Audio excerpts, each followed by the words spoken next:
أعوذ بالله السميع العليم من الشيطان الرجيم. بسم الله الرحمن الرحيم.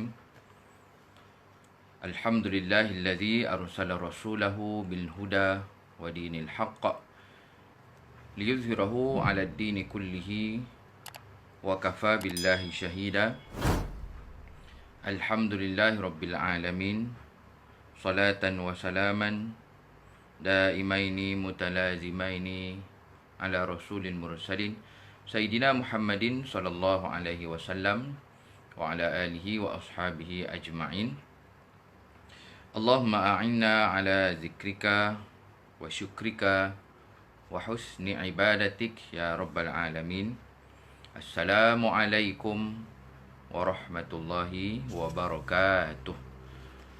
Alhamdulillah, muslimat, ibu-ibu, juga tuan-tuan perempuan, mudah-mudahan dalam bayangan dan juga dalam naungan kasih sayang dan juga rahmat Allah Subhanahu wa taala. Marilah sama-sama kita mulakan pertemuan pada pagi ini dengan kita lafazkan, kita ucapkan setinggi kesyukuran, setinggi puji-pujian kehadrat Allah Subhanahu wa taala atas segala kurniaan, segala rezeki, segala nikmat-nikmat Allah Subhanahu wa taala yang masih lagi dipanjangkan, masih lagi dipinjamkan kepada kita. Alhamdulillah, sedar tak sedar, terutama semua kita sebahagian besarnya berada di rumah. Sedar tak sedar, tuan-tuan puan sekalian, ibu-ibu terutamanya, kita bahkan dah berada pada hari Jumaat yang kedua bagi bulan Ramadan tahun Hijrah ini. Yang itulah sekaligus menzahirkan betapa pantas dan cepatnya masa yang berlalu. Walaupun dulu-dulunya, kalau siapa ingat macam kita lah, macam saya dulu kecil-kecil, ramai yang bila tiba bulan Ramadan ni akan merasakan masa tu berlalu sangat lambat. Dan lambat masa berlalu. Allah, baru 2 hari puasa, baru 3 hari. Allah, hai baru pukul 9 pagi, jenuh nak tunggu zuhur, dah sampai zuhur, jenuh nak tunggu asar. Nah, itu dululah. Tapi bahkan terbaliknya, zaman ini ataupun ketika ini terbalik dah. Yang kita merasakan masa berlalu itu sangat cepat dan pantas, hatta di bulan Ramadan sekalipun. Jadi ibu-ibu sekalian, tuan-tuan dan puan minta Allah Ta'ala, masa yang berlalu sangat pantas ini kita doakan dan kita sama-sama ikhtiarkan, mudah-mudahan ia menjadi umur dan juga masa yang sentiasa diberkati oleh Allah Subhanahu wa taala, insya-Allah. Alhamdulillah, tuan-tuan puan sekalian, ibu-ibu terutamanya muslimat Surau Al-Amin Bandar Tun Sion, kuliah duha yang di luar musim PKP, kuliahnya berlangsung pada hari Isnin. Jadi alhamdulillah kita bertemu kali lagi pada pagi ini. Untuk gilirannya boleh tengok di catatan yang saya buat, saya tulis di tajuk video ni, boleh tengok sama-sama. Iaitu insya-Allah ibu-ibu sekalian, kita akan sambung perbincangan daripada ayat-ayat Allah Subhanahu Wa Taala setelah dalam pertemuan-pertemuan yang lalu kita gilirannya dah selesai bincangkan hadis-hadis daripada kitab Syama'il Muhammadiyah. Jadi seperti yang kita tahulah, siapa yang ikut kuliah muslimat kita tiap-tiap hari Isnin dah 6-7 tahun dah berlangsung di Surau Al-Amin Husin On. Kuliah kita berlangsung dalam 3 tajuk yang digilirkan, iaitu tadabbur ayat-ayat Allah Ta'ala. Dah habis dah surah-surah lazim, Ad-Duha sampai An-Nas. Yang sekarang kita alhamdulillah dah berada pada surah Al-Baqarah. Yang kedua, kita gilirkan tajuk iaitu kitab Syama'il Muhammadiyah yang kita baru je bincang 2 minggu yang lalu dalam bab berkaitan dengan cincin Rasulullah SAW. Dan yang tiganya, kita juga gilirkan tajuk kuliah muslimat kita ini dengan perbincangan fiqh. Cuma seperti yang kita dah maklum, untuk bulan Ramadan ini khususnya, kita tangguhkan perbincangan fiqh itu untuk kita tumpukan kepada tadabbur ayat-ayat Allah SWT dan juga perbincangan berkaitan dengan Syama'il Muhammadiyah, hadis-hadis tentang diri Nabi, tentang pribadi baginda sallallahu alaihi wasallam. Ibu-ibu minta Allah khususnya, tuan-tuan puan umumnya yang mengikuti kuliah kita ketika ini, dia boleh tengok dalam tajuk yang saya buat ataupun saya maklumkan ayat kita pagi ini, insya-Allah kita akan sambung ayat 34, dan kalau sempat kita akan masuk ayat yang baru iaitu ayat 35 surah Al-Baqarah. Surah Al-Baqarah iaitu surah yang kedua dalam susunan ayat-ayat Al-Quran. Baik, jadi kita berhenti dalam pertemuan yang lalu. Kalau siapa yang masih ingat, ibu-ibu sekalian, kalau ada yang tanda, kita berhenti firman Allah ayat 34 surah Al-Baqarah ni di pertengahan sebenarnya. Sebab dalam pertemuan lalu kita bincangkan dua ayat. Sebahagian ayat 33 dan sebahagian ayat 34. Di untuk ayat 34 ni kita ulang seperti lalu perbincangan yang kita dah bincang itu, iaitu firman Allah Taala, ba'da a'udzu billahi minasyaitonir rajim, bismillahirrahmanirrahim, wa iz qulna lil malaikati usjudu li adama fasajadu illa iblisa aba wastakbara wa kana minal kafirin. Surah azim. Ayat yang mudah-mudahan kita dah lalu, kita dah baca, terutamanya kalau tuan-tuan puan yang saya yakin sama-sama kita ada bertadarus di rumah untuk dapatkan pahala yang kita kata menyeluruh, pahala yang maksimum daripada kelebihan bulan Ramadan ni.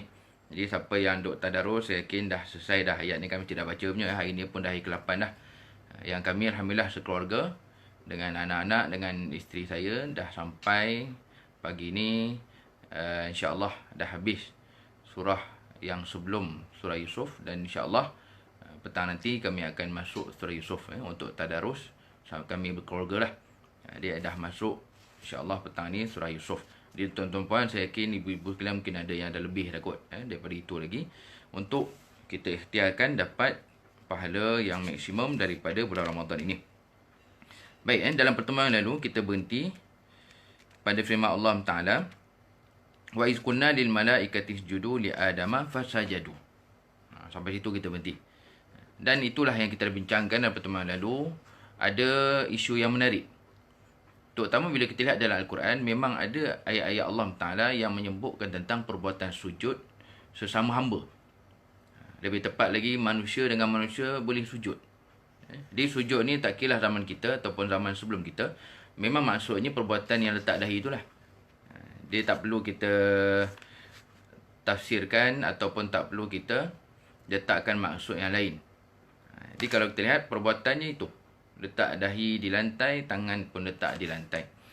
Yang zaman kita ni kita tahu, kita berada dalam syariat Rasulullah SAW. Tak boleh dah. Dilarang, haram. Yang Nabi sebut dalam hadis-hadis sahih, kalau dibenarkan sujudnya manusia kepada manusia, pastinya isteri-isteri aku akan sujud, aku akan perintahkan untuk sujud kepada suami. Tapi dah tak boleh.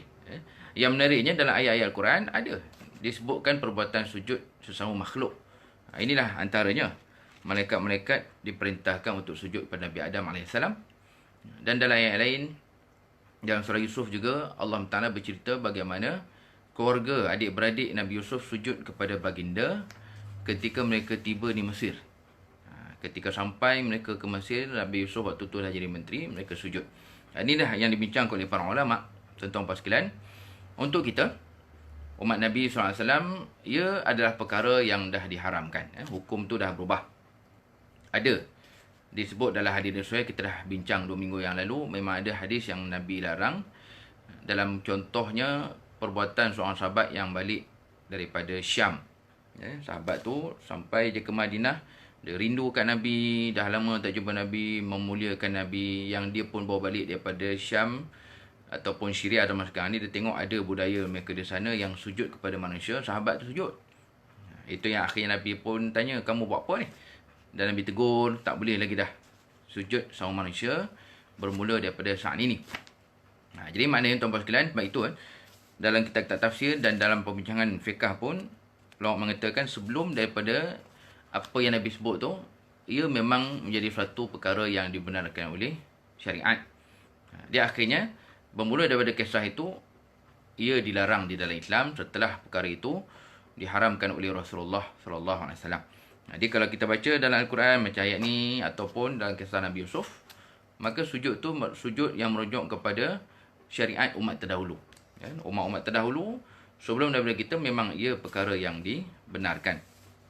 Cuma ulama dalam mensyarahkan hadis-hadis dan juga dalam menghuraikan, mentafsirkan ayat-ayat tentang sujud ni, mereka sepakat mengatakan sujud yang berlaku sama makhluk sebelum umat Nabi ni, sebelum umat Nabi Muhammad SAW, ia merujuk kepada sujud yang bermaksud tahiyah, penghormatan. Penghormatan ataupun sujud dalam erti kita mentakzimkan, memberi kemuliaan. Dalam masa yang sama bukanlah bermaksud sujud mereka itu sujud untuk menyembah. Dia sujud menyembah hanya layak untuk Allah Subhanahu Wa Taala. Baik, itu sebentar lalu. Kalau siapa yang tengah ikuti ni Quran, dah duduk di rumah kan, sama ada buka dalam handphone, dalam tablet, dalam PC, dalam laptop, ataupun letak je sebelah kat meja tu Al-Quran yang kita dah ada tu lah, terjemahan-terjemahan dan sebagainya. Baik, kata Allah, fasajadu, sujudlah mereka semua. Dan kita sambung pagi ni, ibu-ibu minta Allah khususnya, tuan-tuan puan sekalian, illa iblis, melainkan iblis. Yang maknanya tak adalah iblis ni sujud. Aba wastakbara wa kana minal kafirin. Yang mana iblis ni ingkar. Dalam ingkar, ingkar ni maksudnya tak nak buat lah. Tak nak buat, dalam masa yang sama dia menzahirkan kesombongan pula. Dia istikbar. Istikbar yang juga daripada asal perkataan yang sama melahirkan perkataan takabur. Ini insya-Allah kita akan bincangkan. Takabur tu dah berdosa dah, dah dahsyat dah. Ini istikbar. Yang benda tu lebih teruk lagi. Baik, tuan-tuan puan sekalian, kita siapa yang ikut kuliah kita seperti mana muslimat-muslimat yang memang dah ikut bertahun-tahun, kita tengok satu persatu. Isu pertama daripada ayat ni, ayat 34 bahagian kedua yang kita tengah bincang ni, iaitu persoalan tentang iblis. Iblis ini yang kita nak bincangkan dahulu sebagai permulaan kuliah kita pagi ni. Tadi mukadimah je lah. Tadi kita imbas kembali. Baik, persoalan tentang iblis yang saya yakin ada yang dah tahu, ada yang mungkin sama-sama, ada yang dah lupa, ada yang tak pasti dan sebagainya. Jadi kita bincangkan siapa sebenarnya iblis ni. Yang ulama, kalau kita tengok dalam banyak tafsir, mereka terbahagi pada dua pendapat. Dia saya lebih selesa dengan pandangan yang rajih di kalangan ulama, pandangan yang terpilih lah. Yang mana jumhur ulama tafsir terutamanya menyebutkan bahawasanya iblis itu memang malaikat ataupun sebahagian daripada malaikat. Ada di sana pendapat lain mengatakan iblis itu daripada jin, ataupun iblis itu adalah daripada jenis jin. Dia menariknya, tuan-tuan puan sekalian, kalau kita nak ambil dalam bentuk pertemuan gitu, dia akan nampak bertembung. Tapi bila kita tengok ulama membahaskan ayat tentang iblis ni, terutamanya memang Al-Quran disebut bagaimana iblis tu memang daripada jin pun. Itu yang kita boleh jumpa dalam surah Al-Kahfi. Allah Ta'ala menyebutkan dalam firman-Nya, iaitu dalam ayat 50. Firman Allah, wa iz qulna lil malaikati isjudu li adama fasajadu illa bil iblisa kana minal jinni. Lebih kurang sama ayat dia. Ujung dia lain. Dia Allah ni sebut bahawasanya iblis tu adalah dari golongan jin.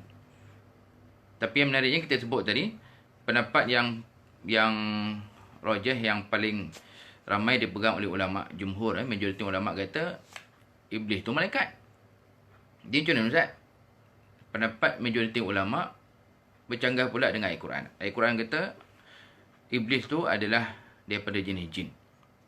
Tapi majoriti ulama kata iblis tu daripada malaikat. Hujah mereka ayat ni lah. Ayat yang Allah perintahkan sujud itu kepada malaikat. Jadi majoriti ulama kata iblis tu malaikat. Pendapat kedua kata iblis tu daripada jin. Dua-dua dalil ayat Quran. Jadi macam mana ni? Ayat Quran kata iblis tu malaikat. Ayat Quran kata iblis tu juga adalah jin. Tuan-tuan puan sekalian, yang menariknya para ulama akhirnya mengharmonikan. Mengharmonikan kedua-dua pendapat ini. Yang kedua-dua ni tak ada bertembung pun. Ini pentingnya untuk kita, kalau nak faham ayat-ayat Allah Ta'ala sangat penting dan wajib untuk kita tengok tafsir. Kalau kita tak pandai sangat, tak tahu nak tengok mana, tanyalah pendapat ulama. Hati-hatilah tuan-tuan sekalian untuk kita mengambil ilmu Allah Ta'ala direct daripada Al-Quran dan direct daripada hadis Nabi SAW. Ini perkara yang sangat bahaya. Sebab boleh terdedah kepada kekeliruan. Ataupun kita ni yang tak betul fahamnya, yang mana benda itu akhirnya menyebabkan berlaku kesilapan dalam pendapat, dalam ilmu yang kita ambil. Dia ulama mengharmonikan, dia tidak bertembung pun. Tak ada masalah pun. Ayat ni yang mengatakan iblis daripada malaikat pun betul. Ayat Quran yang juga mengatakan iblis tu dari kalangan jin pun betul. Di dalam pendapat yang diharmonikan ni, adapun bila merujuk kepada majoriti ulama ni pendapat, malaikat juga termasuk golongan iblis, iaitu iblis tu lah, iaitu golongan jin. Dia mereka dalam tafsir ayat ini, ia merujuk kepada malaikat-malaikat yang tidak semestinya hanyalah satu jenis. Ini pendapat majoriti ulama. Dia majoriti ulama mengatakan bahawasanya iblis itu pun malaikat. Jadi macam mana pula? Maka maksudnya malaikat tu sendiri adalah makhluk yang ada kepelbagaian. Allahu a'lam, kita tak tahulah ada bangsa apa lagi. Sebab majoriti ulama pegang ini memang malaikat juga walaupun akhirnya dia jahat. Sebab apa? Sebab khitabullah. Khitab maksudnya arahan Allah tentang sujud itu, arahan yang ditujukan kepada malaikat. Dia bila kepada malaikat ni mana semua-semua itulah. Itu yang menjadi punca pendapat ulama majoritinya mengatakan iblis pun adalah dari kalangan malaikat. Jadi sebab itulah kalau kita tengok apa yang disebutkan oleh para ulama, contohnya Imam Al-Baghawi, dia menyebutkan bahawasanya kenapa kena juga dekat iblis ni. Sebab dia memang sebahagian daripada malaikat dan dia pun berada di syurga. Dia dikirakan sebagai makhluk yang ada di syurga waktu itu. Maka dengan dia pun diperintahkan oleh Allah Subhanahu Wa Taala. Ini cara ulama mengharmonikan ayat-ayat Al-Quran, terutamanya dalam melihat maksud daripada firman Allah Subhanahu Wa Taala. Dia macam mana pula boleh harmoni dengan pendapat kedua? Pendapat kedua, ibu sekalian, iblis tu daripada jin. Ia merujuk kepada apa? Merujuk kepada jenis penciptaan. Di jenis penciptaan jin tu daripada api, ataupun iblis tu sendirilah. Iblis tu diciptakan oleh Allah Ta'ala daripada api. Maka jenis iblis itu tak dinafikan daripada api. Dalam masa yang sama, malaikat ni daripada apa? Malaikat ni daripada cahaya, nur. Jadi itu yang akhirnya menjadi jawapan para ulama bagaimana kedua-dua dalil Al-Quran tentang iblis ni diharmonikan. Maka itu yang kita sebutkan tadi. Tak ada apa yang salah, duduk betul. Iblis itu dari kalangan malaikat-malaikat, yang maknanya malaikat pada waktu itu ada juga bukan daripada cahaya. Ada juga malaikat yang daripada api, iaitu iblis ni lah. Sebab khitabullah, arahan Allah tu datang dalam bentuk yang malaikat. Di maknanya bila iblis ingkar, bermaksud dia waktu tu adalah malaikat. Dia ada pun iblis tu daripada api apa semua, itu dalam bentuk kejadiannya, dalam bentuk penciptaannya begitu. Jadi ini yang kita bincangkan. Dalam masa yang sama, ibu-ibu sekalian, tuan-tuan dan puan, ia bukanlah perkara yang perlu kita terlalu fikirkan sampai pening. Ni sebab kita bincang ni pun sebab dah sampai ayatnya. Bukan nak suruh pening-pening kan. Sebab dah sampai ayat ni, kita bincang lah. Jadi saya harapkan ia perkara yang jelas pada faham kita. Tak perlulah kita nak pening-pening sana, pening sini. Kerana ini sebenarnya merujuk kepada apa yang dah dibincangkan, dah selesai ditafsirkan oleh para ulama. Baik, itu isu pertama daripada bahagian ayat ini. Firman Allah SWT, illa iblisah, melainkan iblis. Macam mana pula dia pun disuruh sujud? Disuruh sujud sebab ia memang arahan datang daripada Allah Ta'ala, yang maksudnya dia adalah malaikat waktu itu. Dalam masa yang lama, surah Al-Kahfi kata iblis tu daripada jin. Dan ia pun betul merujuk kepada jenis penciptaannya, ataupun merujuk kepada kejadiannya daripada api, diciptakan Allah Subhanahu Wa Ta'ala. Baik, kemudian kita lihat ayat seterusnya, aba wastakbara. Tuan-tuan puan sekalian, Ini yang seronoknya. Kalau siapa ikut kuliah kita di Surah Al-Amin tiap-tiap pagi Isnin, kalau siapa ingat dan saya harapkan nota tu masih selamat lah dalam simpanan masing-masing, belum jadi lauk, belum jadi origami, belum jadi sampan apa semua lah. Jadi kita dah mula bincangkan sebelum PKP itu dah 2-3 kali saya kongsikan dalam kelas-kelas tadabbur kita. Kita ambil sikit masa untuk tengok kehebatan ayat-ayat Al-Quran, kehebatan ayat-ayat Allah Ta'ala. Antara yang saya selalu ulang, betapa hebatnya maksud dalam firman Allah dalam surah yang saya yakin ramai hafal. Mungkin yang menonton ni semua hafal. Dalam surah Insyirah ataupun surah Alam Nashrah, kata Allah, fa inna ma'al usri yusra. Inna ma'al usri yusra. Dia ulang ayat ni hampir sama ni. Dalam masa yang sama, Allah menyebutkan susah itu dengan adanya alif lam. Bila ada alif lam, tuan-tuan puan sekalian, ibu-ibu terutamanya yang memang dah tahu ni, alif lam dia mengkhususkan maksud. Daripada asalnya umum jadi khusus. Kalau bahasa Inggeris macam THE, the tu. Dia kata Allah bagi satu susah, musibah, bala ataupun apa-apa yang menimpa kamu, yusra. Dijanjikan Allah dengan bantuan ataupun keserangan ataupun nikmat. Yang menariknya Allah sebut sampai 2 kali ayat yang sama ini dan perkataan yang sama, yusra itu tanpa adanya alif lam. Di maknanya apa? Kita wajib beriman. Tuan-tuan puan sekalian, terutama yang menonton ni, kalau ada yang sedang diuji, kalau ada yang sedang ditimpa musibah, kalau secara umum ni yang kita tengah hadapi ni lah, COVID ni, ataupun siapa yang sedang menghadapi ujian secara khusus, maka itulah ulama' dalam tafsirkan 2 ayat yang hampir sama ni. Yusra tanpa alif lam menunjukkan minimum susah yang kita lalui itu akan dibalas Allah 2 minimum ataupun lebih. Sebab apa? Yusra tanpa alif lam menunjukkan benda tu disebut Allah dengan cara yang umum. Ini akhirnya merujuk kepada kehebatan dan ketelitian ayat-ayat Allah Subhanahu Wa Taala. Di sini sama. Kalau selalu kita kata iblis tak nak sujud, iblis ingkar, sebenarnya Allah sebut tu detail. Dan sebab itulah ibu-ibu sekalian, tuan-tuan puan, ini antara sikap yang saya ulang selalu, sikap yang menjahanamkan banyak musuh-musuh Allah SWT. Dan apa yang membimbangkan, sikap inilah antara perkara yang ramai kita tak indah. Orang kita kalau sekarang ni kan, dalam 2, 3, 4, 5 tahun sekarang ni, orang war-warkan dosa yang antara paling dahsyat, memalukan kita apa semua ni, apa? Penyelewengan lah. Seleweng sana, songlap sini, rembat sana, kan? Ambil benda orang punya juta-juta, bilion-bilion apa semua lah.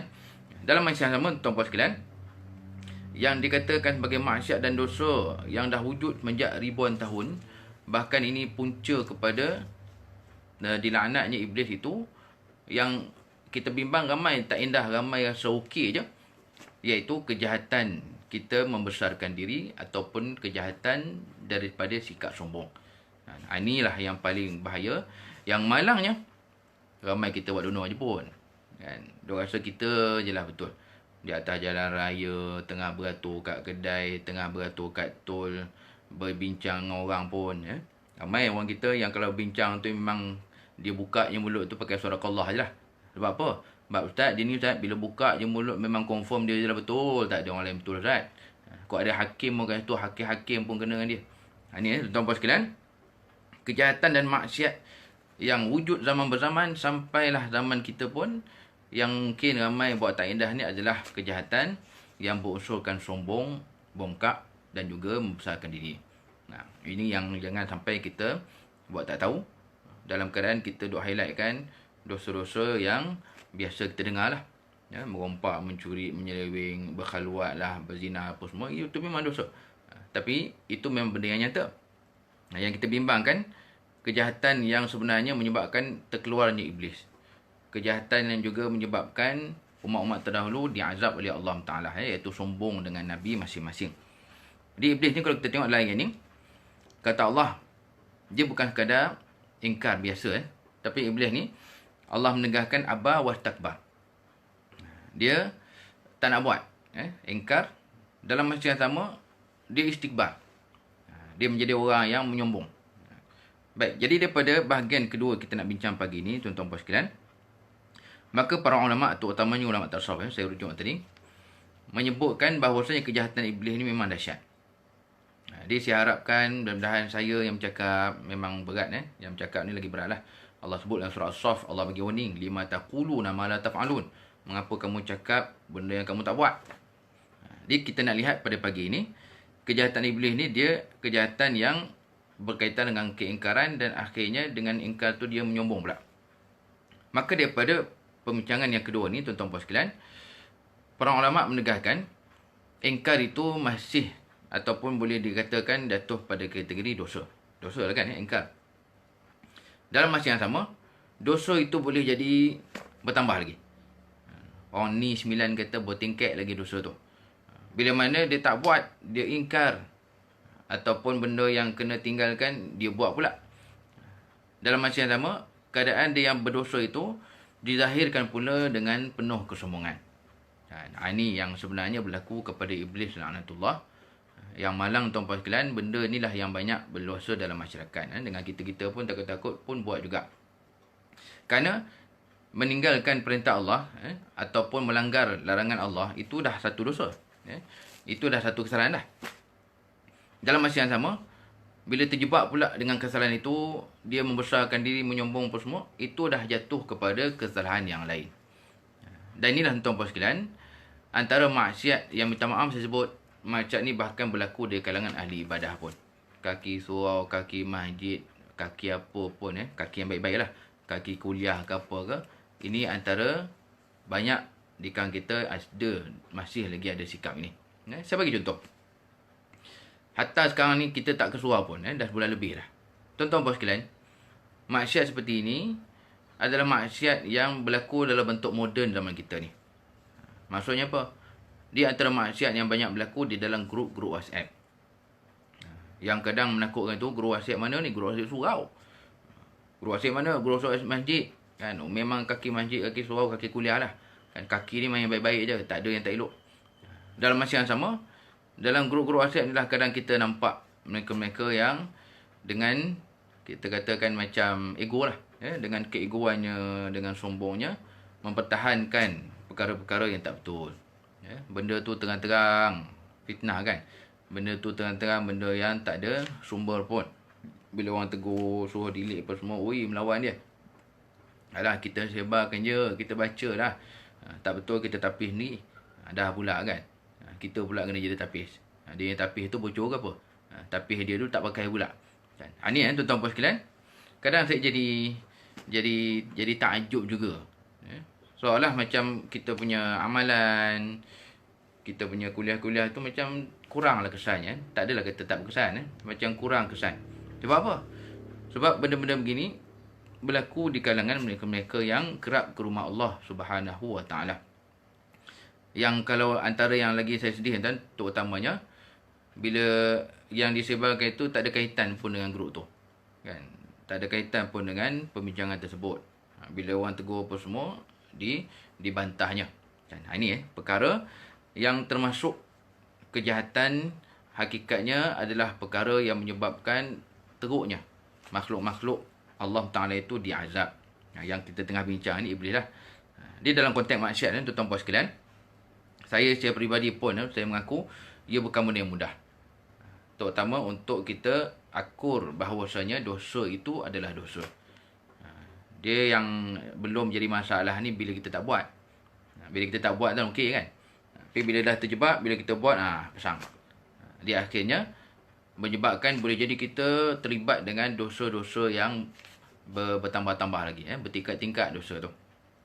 Dan yang menariknya, tuan-tuan sekalian, saya kongsi, antara kejahatan yang datang daripada ego dan sombong ini, ada sebahagiannya yang khusus kepada kita orang baik-baik ni lah.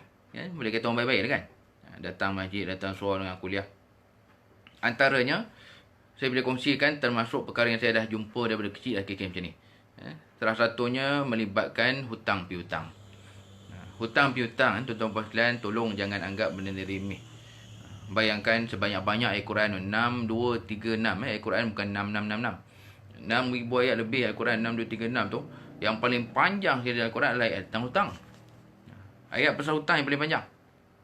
Dan minta maaf saya sebut, masalah hutang sama kita ni antara benda yang menariknya berlaku di kalangan jemaah-jemaah masjid, jemaah-jemaah surau, jemaah-jemaah kuliah. Yang kalau memang orang susah, memang orang tak ada kemampuan, ditimpa musibah tu faham lah kan. Orang yang bagi hutang tu pun memang orang kata reda lah. Kalau akhirnya tak dibayar, bayar lambat sikit. Ini masalahnya yang banyak berlaku ni. Kan, duk update pergi sana, check in sini. Yang dia pergi tu tuan hutang pun tak pernah pergi lagi. Dalam masa yang sama, akhirnya hutang itu jadi punca bergaduh. Kan? Bergaduh pula bila tuntut hutang. Kebiasaannya apa? Kebiasaannya yang melakukan kesalahan dan dosa itu tak nak mengaku. Kan? Dia rasa dia betul. Dan ini saya selalu pesan kepada ibu sekalian, tolonglah ubah pemikiran kita. Tak ada apa yang betulnya. Kalau ada yang beranggapan bahawasanya halalkan hutang lebih utama daripada bayar. Itu salah tu. Kerana kita ingat, kewajipan dalam isu berhutang ni adalah bayar. Adapun menghalalkan, meredakan ataupun kita kata dihapuskan hutang, itu benda yang mendatang. Benda tak wajib pun. Yang wajib itu adalah bayar dulu. Tapi zaman kita dah terbalik dah. Zaman kita, tuan-tuan sekalian, akhirnya yang tak menghalalkan hutang itulah nampak macam apa? Macam ahli neraka. Oh, dia tu jahat betul. Memang neraka paling dalam. Sebab apa? Hutang aku RM50 pun tak nak dihalalkan. Ni tuan-tuan sekalian, akhirnya dia terbalikkan gitu. Sama juga kalau jumpa tepi jalan bersama juga. Yang litang bukan lagi agaknya tuan hutang kot. Zaman kita sekarang gitu. Yang berhutang tak tindak bayar ni mendada, mendongak leher tu kan. Kau berani kau datang ni minta. Ini tuan-tuan sekalian. Maka ini adalah komponen ataupun asas yang sama dengan kejahatan iblis tadi. Asas yang sama dengan kejahatan anak Nabi Nuh AS. Ini pun saya dah cerita dalam kuliah Duha dulu. Bayangkan anak mati depan mata. Mati kalau mati biasa pun sedih dah. Ini mati yang tak Islam. Doalah ibu-ibu sekalian, tuan-tuan puan, tak ada kita diuji begini. Kalau kata keluarga meninggal, kalau zaman Nabi Nuh tu maksudnya tak Islam. Bayangkan zaman kita ni tak Islam tu meninggal, maknanya langsung tak boleh. Nak ke bumi kubur orang Islam tak boleh. Nak mandi jenazah tak boleh, nak talqin tak boleh, nak ziarah tak boleh, apa tak boleh. Kan? Ini pastinya memalukan kita kan. Setiap bulan lepas meninggal, keluarga tu pindah kot. Malu kat orang. Macam mana keluarga kita ada pula yang meninggal dalam keadaan tak Islam. Itu Maka kalau kita tengok banyak umat-umat terdahulu ni, itulah kejahatannya pun. Kejahatan utamanya adalah kesombongan tadi. Dan kata Allah Ta'ala, iblis dia bukan kadar ingkar, tapi istikbar pula. Istikbar ni dalam pembincangan bahasa Arab, ia merujuk kepada tolak. Tolak tu maksudnya dia yang nak. Dia yang nak ataupun dia menuntut keegoan tu. Dia bukan maknanya benda tu benda yang tak sengaja ataupun tertunjuk ke bukan. Terego, tertunjuk ke ataupun tersombong bukan. Tapi memang dia nak zahirkan. Dalam sebagian ulama bahasa Arab sebut, ia merujuk kepada kebanggaan yang ghairil haq. Kebanggaan yang menyalahi syariat. Sebab kalau kita tengok dalam pembincangan bangga ni, selain daripada takabur, istikbar, ada satu lagi perkataan yang tak adalah kata sama betul tapi hampir sama, iaitu perkataan izzah. Izzah ni kan nama popular juga di Malaysia ni. Dia izzah ni asal maksudnya bangga ataupun hebat. Nampak hebat, nampak bangga, nampak ada kehormatan, nampak ada kemuliaan. Dan yang menariknya, Allah ni sebut izzah tu tak ada masalah. Contoh dalam firman Allah Ta'ala, walillahil izzatu walirasulihi walilmu'minin walakinnal munafiqina la yafqahun. Di dalam surah Al-Munafiqun kata Allah, dan bagi Allah Ta'ala itulah keizzahan, dan kepada Rasulnya, kepada orang-orang beriman. Di izzah ni apa boleh pula? Sedangkan dia menggambarkan kebesaran diri. Maka ulama membincangkan beza dengan takabur, istikbar. Izzah ni merujuk kepada kemuliaan yang tak bercanggah syariat. Menzahirkan kehebatan Islam di hadapan musuh. Menzahirkan kemuliaan dalam kerja-kerja agama. Kan? Tunjuk. Kita dok buat kerja agama ni orang nampak hebat. Tak adalah nampak lekeh je kan. Kerja surau, kerja masjid, kerja kebajikan. Tapi dalam keadaan benda tu cincai je. Kan? Orang tengok pun malu nak mengaku, ini bukan surau aku ni, teruk benar surau ni. Ni tuan-tuan sekalian, izzah ia benda yang dibenarkan syariat walaupun ada unsur kebanggaan. Sebab apa? Sebab ia melahirkan kehebatan Islam, kehebatan agama Allah SWT. Di terbaliknya, istikbar, takabur, dia kebanggaan yang bercanggah dan juga kebanggaan yang juga menyebabkan kemurkaan Allah Subhanahu Wa Taala. Maka ini yang dilarang. Dan iblis, Allah sebut dia bukan sekadar aba, tak buat, tapi dia tunjukkan pula betapa sombongnya dia. Contoh mudah dalam kehidupan kita ni macam orang yang tak patuh lah kan. Dia ni banyak benda agama tak buat, macam bulan puasa. Sekarang ni kita tengah PKP, tak nampak sangat. Tuan-tuan puan sekalian, kalau tahun-tahun sebelum bulan puasa ni lah kita boleh nampak orang Islam yang dia beriman sungguh dengan puasa. Dalam masa sama dengan puasa tu akhirnya dia berbelanja lebih.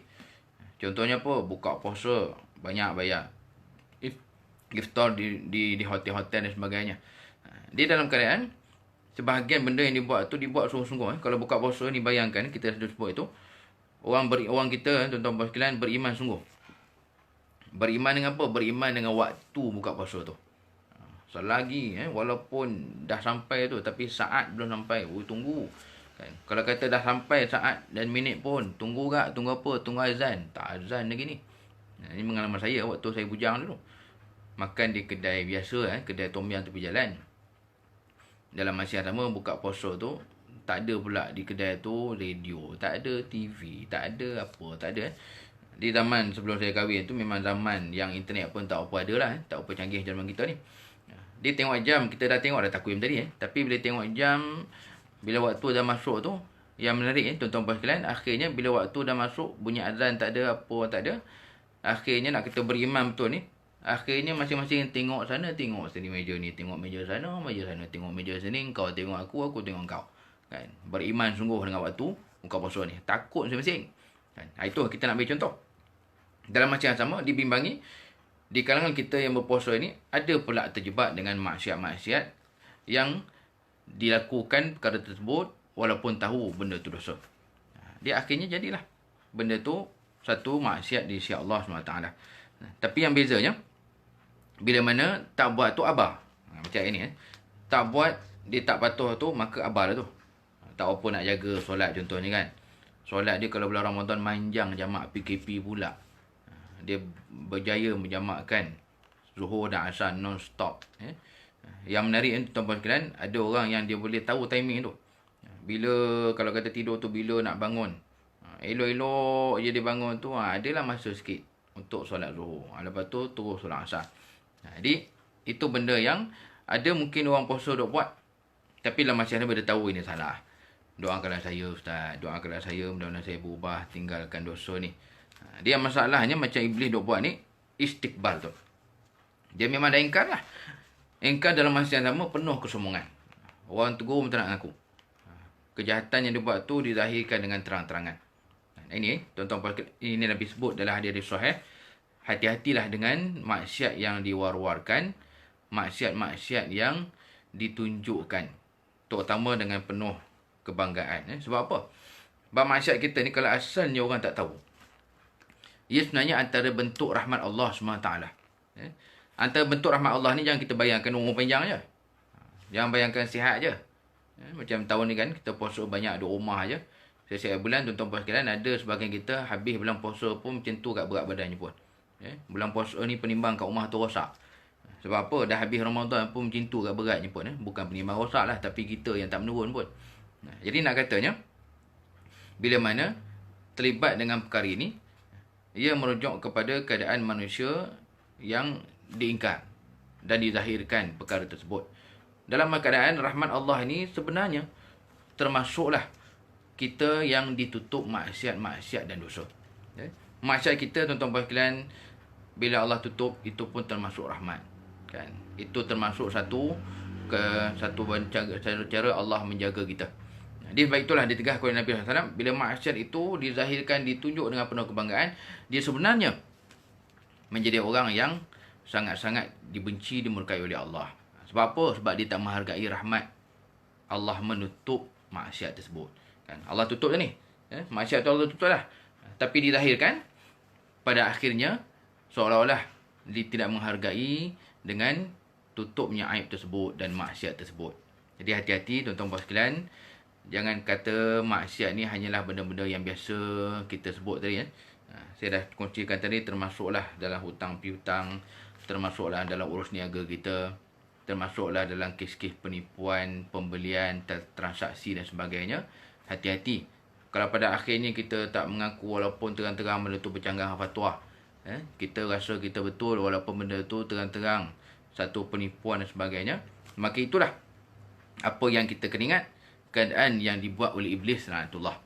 Iblis dia bukan kadang ingkar je. Tolong betulkan. Kerana kata Allah di sini, dia bahkan menjadi makhluk yang aba wa takbar. Dia ingkar satu hal, dia zahir-zahirkan pula. Dia tolak pula. Dia nakkan kebanggaan. Dalam keadaan kebanggaan tu benda yang bercanggah dengan syariat. Jadi mudah-mudahan kita tak adalah sikap ni. Saya tak nafi kita ni memang orang yang buat maksiat. Kan? Memang manusia ni asalkan bukan Nabi, bukan Rasul, terdedah kepada maksiat. Tapi beza dengan maksiat-maksiat yang biasa. Mudah-mudahan kita menjadi orang yang menolak maksiat tersebut dengan istighfar dan juga taubat. Jadi mudah-mudahan tak adalah terjebak, terlajak je macam iblis ni. Dalam abah istikbar pula. Dahlah dia ingkar, dalam keadaan tak ngaku pula benda tu salah. Dia gunalah logik. Logik kartun kan. Logik kartunnya apa? Aku daripada api.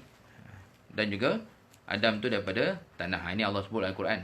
Bila daripada tanah, tak mulia. Bila daripada api, mulia kan. Logik macam tu yang dipakai oleh iblis. Jadi mudah-mudahan tak adalah kita yang terjebak seperti mana iblis laknatullah. Terutama dalam kehidupan seharian kita, hati-hatilah. Terutamanya maksiat seperti yang saya sebut tadi, yang menjahanamkan makhluk semenjak zaman berzaman. Bukan hanyalah yang kita selalu sebut ni, rasuah sana, songlap sini, duit kopi, duit atas meja, duit bawah meja, ataupun maksiat-maksiat selalu kita dengar. Tapi sebenarnya maksiat yang banyak menjahanamkan makhluk semenjak zaman berzaman adalah maksiat ego dan sombong. Itu yang akhirnya iblis dilaknat keluar daripada syurga. Kalau kita tengok juga tuan-tuan puan sekalian, pembunuhan pertama dalam sejarah dunia pun, kita jangan ingat mula-mula yang bunuh orang ni Yahudi. Ataupun mula-mula bunuh orang ni Fir'aun. Yang mula-mula bunuh orang ni anak-anak Nabi Adam AS. Ini kita boleh tengok dalam surah Al-Ma'idah. Tengah-tengah juzuk 6 tu, Allah bercerita bagaimana kematian salah satu anak Nabi Adam ni di saat yang mana belum tahu lagi macam mana nak dikebumikan manusia. Itu yang kata Allah dalam firman-Nya, faba'asallahu ghuraba. Bila dah mati salah seorang anak Nabi Adam tu, yang dah bunuh tu, termenung apa aku nak buat ni. Yang akhirnya kata Allah, kami utuskan burung gagak, yang mana burung gagak tu bergaduh tak macam mana pun tak tahu, mati seekor. Yang akhirnya yabhasu fil ardi liyuriyahu kaifa yuwari sawata akhih qala ya wailata a'jaztu an akuna mithla hadzal ghurab. Dia bila dah dikali-kali dikuik-kuik dia kambus yang mati tu, akhirnya manusia anak Nabi Adam tengoklah, hai ngapalah aku tak terfikir supaya tanam adik ataupun dia punya adik-beradik yang mati tu. Ini bayangkan, puncanya sombong juga. Puncanya daripada keegoan. Tak boleh terima korbannya ditolak oleh Allah Subhanahu Wa Taala. Dan begitulah juga umat-umat Rasul-Rasul terdahulu pun begitu. Dia bukan semata-mata maksiat-maksiat yang biasa, tapi maksiat kesombongan, maksiat ingkar dan juga takabur. Baik, tuan-tuan puan sekalian, ini adalah bahagian kedua daripada ayat yang kita bincangkan, iaitu ayat 34 daripada surah Al-Baqarah. Yang sebenarnya kuliah kita ni adalah kuliah muslimat, surah Al-Amin Bandar Tuhan. Untuk kita sambung walaupun tengah PKP ni, kita sambung manfaat dan iktibar daripada ayat-ayat Allah Subhanahu Wa Taala. Baik, itu yang kedua. Maka bukan semata-mata iblis tu ingkar, iblis tak ikut, iblis tak buat, tapi iblis dengan penuh sombong. Dia ingkar satu hal, sombong pula. Dia hati-hatilah. Terutama kalau kata sikap ni, sikap yang sebenarnya banyak je dalam diri kita. Kadang orang hanya dia prihatin dengan maksiat-maksiat tertentu je kan. Maksiat-maksiat yang dia nak ingkar je, ataupun maksiat-maksiat dia nak elak je. Tapi duklah sombong gitu. Duklah dia merasakan diri dia betul semata. Walaupun terang-terang benda tu dah bercanggah dengan syariat Allah Subhanahu Wa Taala. Lalu kata Allah, wa kana minal kafirin. Dan jadilah akhirnya iblis tu dari kalangan makhluk-makhluk yang Allah yang kafir, yang betul-betul ingkar terhadap syariat Allah Subhanahu Wa Taala. Baik, tuan-tuan puan sekalian, masa ada lagi sikit kita masuk ayat seterusnya sikit lagi, iaitu ayat 35. Ayat 35 surah Al-Baqarah, wa qulna ya adamu uskun anta wa zawjuka al-jannah fakula minha ragadan haitsu syi'tuma wa la taqraba hadhihi asy-syajarah fatakuna minaz zalimin. Ayat ni ibu-ibu sekalian, terutamanya muslimat surah Al-Amin, Bandar Tuan Sion. Kalau siapa yang masih ingat, saya siap bagi nota dulu. Iaitu perbincangan berkaitan dengan siapa Adam sebelum Adam. Nabi Adam, sebelum Nabi Adam tu ada ke makhluk lain. Ini terutamanya perbincangan ayat 30. Dan dalam nota juga saya kongsikan, itu bukan itu, ada lama dah juga, 2-3 bulan lepas. Perbincangan yang disebut dalam ayat ini, apa tempat Nabi Adam duduk ni? Iaitu sebelum dihantar ke dunia. Dia ulama', saya ulang pitah lalu lah. Ulama' berselisih pendapat, apakah syurganya? Yang mana majoriti ulama berpendapat dia memang syurga. Syurga Allah Ta'ala yang tempat kurniaan kepada makhluk beriman tu lah. Dan ada juga sebahagian yang boleh kata segelintir. Ada segelintir ulama mengatakan ia bukanlah syurga, tapi satu lokasi, satu tempat, tak tahulah sama ada di bumi ataupun di mana. Yang mana tempat tersebut menjadi tempat persinggahan Nabi Adam sebelum dihantar ke dunia. Dia ulama' pendapat kedua ni, mereka ada hujahnya lah. Mereka kata di syurga macam mana boleh ada pula iblis. Di syurga macam mana boleh ada lagi benda yang dilarang. Benda dilarang ni apa dia? Pokok tu lah. Pokok yang Nabi Adam akhirnya makan buah dia. Sebab kalau kita lihat tuan-tuan puan sekalian, ayat-ayat yang lain menyebutkan bahawasanya di syurga ni dah tak ada apa dah yang dilarang. Hatta arak pun boleh minum jadi sungai. Kan? Kita kalau di dunia ni kan, arak tu kalau jumpa dia punya botol, dia punya tin pun tak suka tengok. Ini di syurga tu sampai sungai.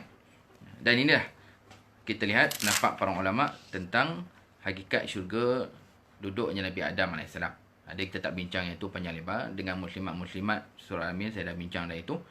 Pada akhirnya kita serahkanlah hakikatnya kepada Allah Subhanahu wa Ta'ala. Yang mana Allah lah yang tahu.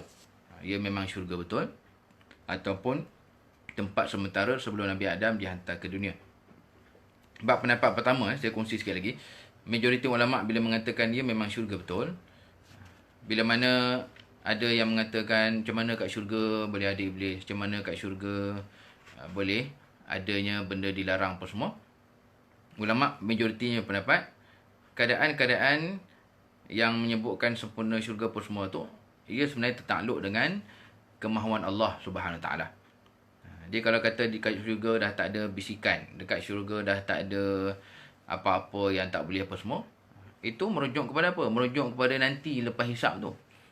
Lepas hisap, ketika manusia semua masuk ke dalam syurga Allah, memang waktu tu tak ada dah yang dilarang, yang tak boleh, yang berdosa, yang kena jauhkan diri.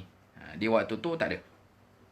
Tapi dalam kes Nabi Adam AS tak mustahil atas kemahuan Allah Ta'ala adanya perkara yang dilarang ke atas Nabi Adam AS walaupun Nabi Adam duduk kat syurga. Jadi tuan-tuan puan sekalian, ini perbincangan yang kita sebut kita lalu je.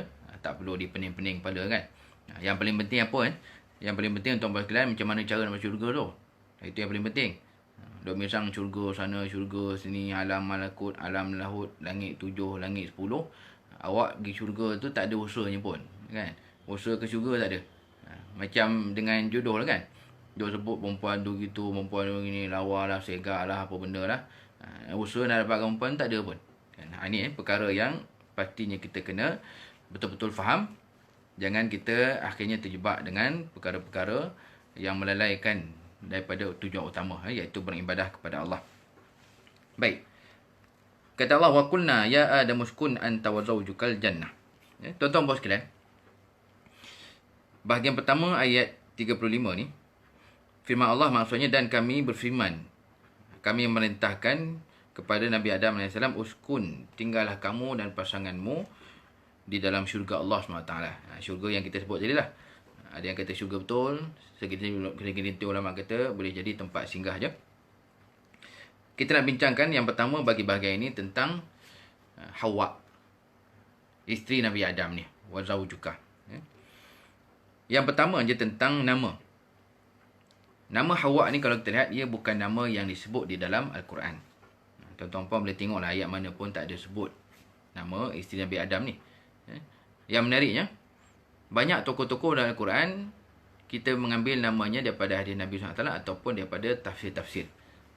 Kalau wanita, kalau tak salah saya, wanita yang ada nama dalam Al-Quran ni satu je, Maryam.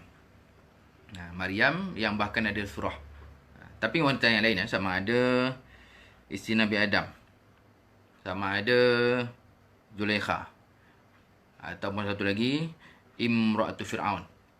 Kalau Zulaikha tadi Imra'atul Aziz. Allah menyebutkan dengan Imra'ah, isteri. Isteri ataupun pasangan. Jadi kalau macam Zulaikha, tuan-tuan puan sekalian, tak adalah dalam Quran, memang cari ayatnya memang tak ada. Isteri Fir'aun pun begitu juga. Kata Allah Imra'atul Fir'aun. Kita boleh jumpa dalam surah Al-Qasas, dan kita boleh jumpa Allah sebut isteri Fir'aun ni juga dalam surah At-Tahrim. Yang saya dah kongsi, itu kalau siapa ingat, isteri Fir'aun ni mengajarkan kita bila doa tu minta sungguh-sungguh. Ini juga saya ulang untuk pagi ni, tuan-tuan puan sekalian. Isteri Fir'aun ajar kita, kalau betul-betul minta tu, minta sungguh-sungguh. Bagi kata Allah Ta'ala, وَضَرَبَ اللَّهُ مَثَلًا لِلَّذِينَ آمَنُوا امْرَأَةَ فِرْعَوْنَ. Allah mencontohkan ada juga orang yang suaminya kafir tapi isterinya Islam, beriman. Isteri Fir'aun itu. إِذْ قَالَتْ رَبِّ ابْنِ لِي عِنْدَكَ بَيْتًا فِي الْجَنَّةِ. Ya Allah Tuhan, binakanlah untuk aku di syurga nanti mahligai istana yang besar.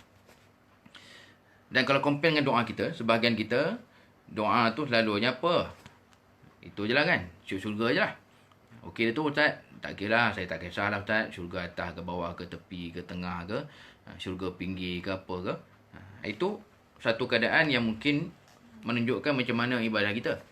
Mungkin waktu kat dunia pun begitu, dekat akhirat pun adalah kadar lebih kurang. Sedangkan kalau betul-betul kita tengok hadis-hadis Nabi dalam doa baginda, doa isteri Fir'aun ni pun minta tu sungguh-sungguh.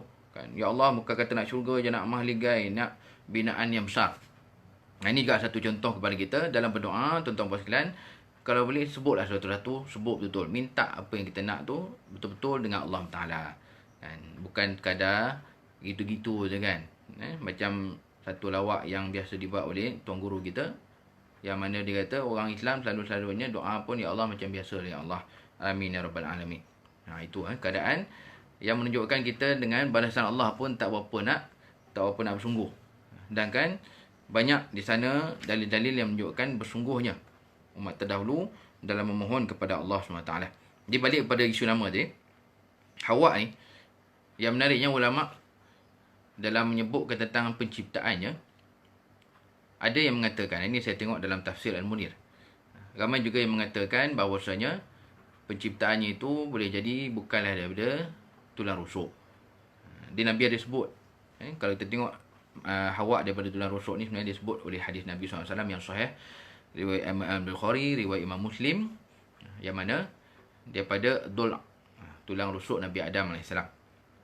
Dia ulama sebahagiannya mentafsirkan dan mensyarahkan itu adalah sifat kepada wanita. Yang Nabi sendiri sebut dia dalam keadaan yang bengkok. Jadi suami-suami luruskanlah dengan bijaksana. Dengan bijaksana luruskanlah. Kalau terlajak lurus patah. Kalau tak diluruskan nanti makin bengkok. Itu yang Nabi ajar tentang keadaan wanita. Tapi yang menariknya tuan-tuan sekalian, zaman sekarang hadis ni terpakai kepada lelaki juga. Kan? Zaman sekarang yang bengkok, yang tak betul, yang berpintal-pintal ni dengan lelaki-lelaki sama juga. Banyak kes-kes kita lihat lelaki-lelaki yang tak berfungsi sebagai pemimpin yang sebenar. Walaupun tujuan sebenar lelaki itu adalah salah satunya qawwamuna 'alan nisa, pemimpin, pelindung, penunjuk ajar kepada kaum wanita. Ini kisah-kisah yang kita boleh jumpalah. Saya sendiri tuan-tuan sekalian, walaupun tak ada terlibat secara aktif dengan NGO yang bagi sumbangan ni, tapi ada juga sahabat-sahabat bercerita antara yang uniknya. Kita tidaklah nak mengata apa, tapi unik. Kes-kes yang susah ni, terutama sahabat-sahabat saya yang biasa pergi bagi sumbangan, banyak kes-kes yang mereka jumpa sampai lama-lama jadi lali. Bila mana orang yang menerima sumbangan tu, banyak kes mereka jumpa, mereka sendiri lalui, tiba di rumah dalam keadaan penyumbang ni lah. Penyumbang pergi dalam keadaan penerima tu masih tidur. Penerima berdengkur lagi, kan, berkeruh. Sedangkan penerima tu susah. Memang situasinya tengok mata pun kita tengok pun tak bersedap kan. Dengan kekurangannya, kadang tu dengan kotor, tak kemah apa semua. Tapi yang sedih betul, orang yang bagi sumbangan tu yang tukang kejut kan. Dia orang yang tukang kejut penerima sumbangan tu. Dia penyumbang-penyumbang ni sedih lah tengok bila mana di dalam rumah tu ada orang lelaki. Dia qawamun ni lah isu tadi. Yang mungkin kita boleh katakan betul lah pendapat sebagian ulama bahawasanya bukanlah Hawa itu betul-betul daripada tulang rusuk. Dengan kuasa Allah Ta'ala, Allah menciptakan Hawa tu dengan rahsianya lah. Macam mana kita tak tahu. Tapi tulang rusuk tu merujuk kepada sifat perempuan. Yang sifatnya mungkin emosi lebih. Sifatnya perlu selalu dibetulkan. Perlu selalu ditunjuk ajar. Yang menariknya, dulunya kalau Nabi kaitkan dengan perempuan, zaman sekarang dengan lelaki pun sama. Lelaki-lelaki yang baik ketua keluarga, tapi tidak memimpin keluarga dengan baik. Yang ditambahnya apa? Zuriat je kan. Tapi pada akhirnya penempatannya tidak. Usahanya tidak. Penyumbang-penyumbang tolong kejut dia tidur bangun ketika menyampaikan sumbangan. Ini keadaan yang rupanya banyak berlaku dalam situasi masyarakat kita. Dia tuan-tuan puan sekalian, ini perkara pertama yang kita lihat bahawasanya tentang Hawa, isteri Nabi Adam AS, ia sebenarnya adalah apa yang diceritakan oleh Allah Ta'ala dan juga dicerita oleh Nabi SAW, yang mana dalam Al-Quran tidaklah menyebutkan tentang namanya. Baik, satu lagi saya nak kongsi bagaimana kita ada kebiasaan, ada tradisi. Saya rasa Nusantara, bukan Malaysia saja. Tradisi menamakan orang-orang soleh dengan gelaran-gelaran. Dia satu perkara yang saya mungkin ulanganlah kepada kaum ibu, kepada yang perlu dengar, mungkin satu pengetahuan yang sebenarnya baik mana satu tokoh-tokoh muslimah zaman dahulu, zaman sekarang, mereka sebenarnya tidak ada pun namanya diletakkan Siti. Maknanya nama sebenar je lah. Kalau kita Hawa tu Hawa lah. Kalau kata isteri Fir'aun Aisyah tu Aisyah je sebenarnya. Ataupun hatta keluarga Nabi SAW pun. Jadi Siti ni sebenarnya dia singkatan, kependekan kepada Sayyidati. Tuan saya, kemuliaan saya. Ini saya rasa orang Nusantara punya style lah. Untuk lelaki jarang kita guna di Malaysia ni. Tapi ada juga tuan-tuan puan sekalian, untuk lelaki sebenarnya perkataannya Sidi. Sidi ni kalau tengok nasyid-nasyid Islami Indonesia kadang ada sebut Sidi Muhammad. Sidi itu tuan saya lah. Tuan saya, kehormatan saya, tapi untuk lelaki. Untuk perempuan ni Siti. Dia kita yang letak kan Siti-Siti untuk memuliakan mereka bagi satu penghormatan. Sebab cara kita Nusantara ni kita utamakan kelembutan dan juga utamakan sopan. Sopan santun. Jadi kalau ikut betul, termasuk keluarga Nabi pun nama mereka kalau kita Fatimah, Fatimah lah. Kan? Aisyah, Tuan Aisyah, kita meletakkan Siti di hadapannya dengan maksud sebenarnya Sayyidati. Kehormatan saya ataupun orang yang saya hormat. Baik. Kemudian yang terakhir saya kongsikan daripada bahagian pertama ni, wa qulna ya adamu uskun anta wa zawjukal jannah. Iaitu tentang keadaan mereka yang tinggal berada di syurga. Baik, tuan-tuan sekalian, yang terakhirnya jelas kita nampak di sini keadaan mereka di syurga tu dengan perintah Allah SWT. Dia yang terakhir saya nak sebut. Pada akhirnya ia memang aturan dan juga perancangan Allah. Yang tak boleh dan tak perlulah kita salahkan siapa-siapa. Baik, lagi-lagi zaman sekarang kan, zaman orang main tulis dekat Facebook, dekat WhatsApp, dekat Instagram ni. Kalau zaman dulu orang kata main hembus kan. Main hembus je cakap tu maknanya dia tak fikir apa, cakap je. Zaman sekarang Ivan lagi main tulis je, main type je. Dia ada yang mempermainkan keadaan Nabi Adam AS yang asalnya di syurga lalu keluar daripada syurga. Ada yang kata kalaulah Nabi Adam dulu tak makan buah ni, elok kita semua kat syurga. Kita jangan guna logik itu tuan-tuan. Kalau Nabi Adam tak keluar dari syurga, kemungkinan besarnya kita tak lahir pun. Tak ada pun kita kan, tak ada PKP kat rumah pun kita ni. Kalau Nabi Adam tak keluar daripada syurga Allah. Dia yang betulnya apa? Allah sebut je wa qulna ya Adam. Dan kami memerintahkan, kami mengatakan, berfirman supaya Nabi Adam tinggal dan duduklah di syurga Allah SWT. Jadi nampak di sini pada akhirnya memang ia berkaitan dengan arahan, aturan dan perancangan Allah Subhanahu Wa Taala yang kita tak nafikan. Perkara itu juga berlaku dengan adanya asbab. Ini jadi tuan-tuan sekalian jangan dipolemikkanlah. Jangan dianggap benda ni boleh main-main kan. Apalah Nabi Adam ni gitu gini. Sedangkan ia adalah apa yang dah dirancang oleh Allah Subhanahu wa taala. Baik, jadi pembicaraan kita pagi ini setakat itu. Yang insya-Allah dalam pertemuan akan datang, kalau panjang umur, kalau sihat lagi kita, tuan-puan sekalian, jumpa lagi Jumaat akan datang. Yang hari ini pun adalah hari Jumaat, jangan kita lupa. Kita akan bincangkan persoalan-persoalan yang tak kurang menariknya. Iaitu Nabi Adam AS makan apa, kan? Yang kita orang Melayu namakan khuldi, kan? Pokok khuldi itu kalau kita lihat dalam Quran, ia adalah pokok yang tak ada nama pun. Yang letak nama khuldi ni syaitan sebenarnya. Syajaratul khuldi wa mulkin la yabla. Ini disebut dalam surah Toha. Syaitan bagi nama tu. Yang mana kita nak popular kan, kita nak sambung benda tu. Ya Allah hanya sebut pokok je. Dia buah apa, yang kita juga akan bincangkan nanti. Keadaan Nabi Adam AS, seorang Rasul, macam mana boleh melakukan perkara begitu. Ini semuanya dah lama dibincang oleh para ulama'. Yang mana mudah-mudahan sikit perkongsian kita bagi tuan-tuan sekalian balik kepada tujuan sebenar, untuk kita menambahkan iman dan juga untuk kita menambahkan ketakwaan kepada Allah Ta'ala. Jadi bukan nak tambah pening, bukan nak cari salah silap, tapi dengan apa yang kita tadabbur ni mudah-mudahan menaikkan darjat kita, meningkatkan iman kita kepada Allah SWT, insya-Allah. Jadi kita berhenti sekarang ini dulu. Untuk muslimat-muslimat khususnya surah Al-Amin Banda Wasi'an, tandakan kita berhenti sampai ayat wa qulna ya Adam uskun anta wa zawjukal jannah. Jadi insya-Allah panjang umur kita bertemu lagi dalam pertemuan seterusnya. Saya doakan mudah-mudahan kita semua terselamat, terlindung daripada musibah Covid ni. Juga mudah-mudahan Allah angkat segera musibah ini supaya dapat kita meneruskan kehidupan seperti biasa, insya-Allah. Wallahu a'lam. Aqulu qauli hadza wa astaghfirullahal azim li wa lakum. Wassalamualaikum warahmatullahi wabarakatuh. A'udzubillahi minasyaitonir rajim. Bismillahirrahmanirrahim. Alhamdulillah salatan wa salaman ala Rasulillah. Allahumma ja'alna minal ladzina yastami'una al-qawla fayattabi'una ahsanah. Wa sallallahu ala sayyidina Muhammad. Walhamdulillahirabbil alamin. Wassalamualaikum warahmatullahi wabarakatuh.